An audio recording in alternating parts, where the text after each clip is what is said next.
അപ്പൊ സുഹൃത്തുക്കളെ, വീണ്ടും വേടനാണെന്ന് വിചാരിക്കരുത്, കാര്യമുണ്ട്. കാരണം ആദ്യമായിട്ടായിരിക്കും ഒരു സ്വതന്ത്ര കലാകാരന് സംസ്ഥാന ചലച്ചിത്ര അവാർഡ് കിട്ടുന്നത്. അതിനെന്നെ സഹായിക്കുകയും എന്നെ ഒരുപാട് സന്തോഷത്തിലാണ്. കാരണം ആദ്യമായിട്ടായിരിക്കും ഒരു സ്വതന്ത്ര കലാകാരന് സംസ്ഥാന ചലച്ചിത്ര അവാർഡ് കിട്ടുന്നത്. തീർച്ചയായിട്ടും അതിനെന്നെ സഹായിക്കുകയും എന്നെ കാണുകയും കേൾക്കുകയും ചെയ്യുന്ന ഒരുപാട് ജനങ്ങളോടാണ് എനിക്ക് നന്ദി പറയാനുള്ളത്. ഈ സന്തോഷത്തിന്റെ ഇടയിലും ഒരു സങ്കടം എന്താണെന്ന് വെച്ച് കഴിഞ്ഞാൽ, ബഹുമാനപ്പെട്ട മന്ത്രി സജി ചെറിയാൻ സാറ് എന്നെ അപമാനിച്ചതായിട്ടും ഞാൻ അദ്ദേഹത്തിനെതിരെ എന്തോ പറഞ്ഞതായിട്ടും വരുന്ന വാർത്തകളാണ്.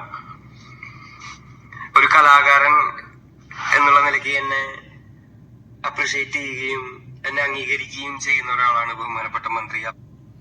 സുഹൃത്തുക്കളെ, ഇതാണ് വേടൻ പറഞ്ഞത്. വേടന്റെ കുറച്ചു മുമ്പ് വേറൊരു ഇന്റർവ്യൂ ഉണ്ടായിരുന്നു. ആ ഇന്റർവ്യൂവിൽ ചില വാക്കുകളൊക്കെ അടർത്തിയെടുത്തത് ചോദിച്ച് എങ്ങനെയെങ്കിലും വേടന്റെ ഈ കമ്മ്യൂണിസ്റ്റ് ഗവൺമെന്റിനെതിരെ എന്തെങ്കിലുമൊക്കെ പറയണം.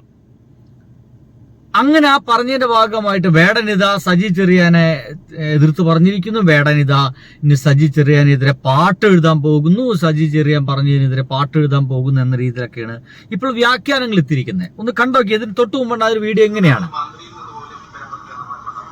പുള്ളിക്കാരനോട് തന്നെ ചോദിക്കണം. ഞാൻ അതിൽ എന്തെങ്കിലും കമന്റ് ചെയ്തിട്ട് ആവശ്യമില്ലാത്ത വള്ളി കയറി പിടിക്കുന്നില്ല. കണ്ടില്ലേ, മന്ത്രിയിൽ നിന്ന് പോലും പ്രതികരണം എന്നുള്ള സമയത്ത് വേടൻ പറയുന്നത് ഞാൻ അതിന്റെ മേലെ കയറുന്നില്ല, ഞാൻ വെറുതെ ഒരു അനാവശ്യമായിട്ട് വള്ളി കയറി പിടിക്കുന്നില്ല എന്നാണ് വേടൻ പറയുന്നത്. ശരിയാണ്. കാരണം കൃത്യമായിട്ട് അദ്ദേഹം നേരിട്ട് കേൾക്കാത്തതും ഏത് സന്ദർഭത്തിലാണ് പറഞ്ഞതും ചില സന്ദർഭത്തിൽ നിന്നല്ലാതെ അടർത്തിയെടുക്കുന്ന എല്ലാ വാക്കുകളെല്ലാം ഭയങ്കര എതിരായിട്ട് മാറും. അപ്പൊ അത് വേടൻ അറിയാവുന്നതുകൊണ്ട് തന്നെ ഇതിൽ പ്രതികരിക്കാതെ പോവുകയായിരുന്നു വേടന്. പക്ഷെ ഇവന്മാര് കുത്തി ചോദിച്ചുകൊണ്ടേയിരുന്നു. പിന്നെ എന്താണെന്ന് അറിയോ, പിന്നെ ഇതൊരു പ്രൊമോഷനായിട്ട് മാത്രം എടുക്കുക എന്നുള്ളതാണ് ഞാനിപ്പോ ചെയ്യുന്നത്. ഒരു പ്രൊമോഷനാണ്. നമ്മളെ കുറിച്ച് ആൾക്കാർ മിണ്ടുകയെങ്കിലും ചെയ്യുന്നുണ്ട്. ആ ഒരു സംസാരത്തില് എന്റെ പാട്ടുകൾ രണ്ടുപേരെങ്കിലും കൂടുതൽ കേൾക്കും. ആ പാട്ട് കേൾക്കുന്നവർക്ക് മനസ്സിലാവും ഞാൻ എന്താണ് എഴുതി പാടുന്നത് എന്ന്. മറിച്ച് എന്നെ കുറിച്ച് ആൾക്കാർ എന്ത് സംസാരിക്കുന്നോ അതിലല്ല, എന്റെ ആർട്ട് ആൾക്കാരുടെ എത്തിപ്പെടുന്നുണ്ടോ എന്നുള്ള കാര്യത്തിൽ എനിക്ക് നല്ല സമാധാനമുണ്ട്. വേടന്റെ ഉദ്ദേശം മാത്രമാണ് തന്റെ കല എങ്ങനെയെങ്കിലും ആളുകളിലേക്ക് എത്തിക്കണം. അതിന് ഒരു പക്ഷേ ഈ ഒരു അവാർഡ് വളരെയധികം ഇവന് ബൂസ്റ്റിംഗ് ആണ്. പക്ഷെ അപ്പോഴും മാധ്യമങ്ങളുടെ ലക്ഷ്യം എന്ന് പറയുന്നത് വേടൻ സജി ചെറിയാനെതിരെ എന്തെങ്കിലും പറയണം. പറഞ്ഞോ? എന്തോ പറഞ്ഞു.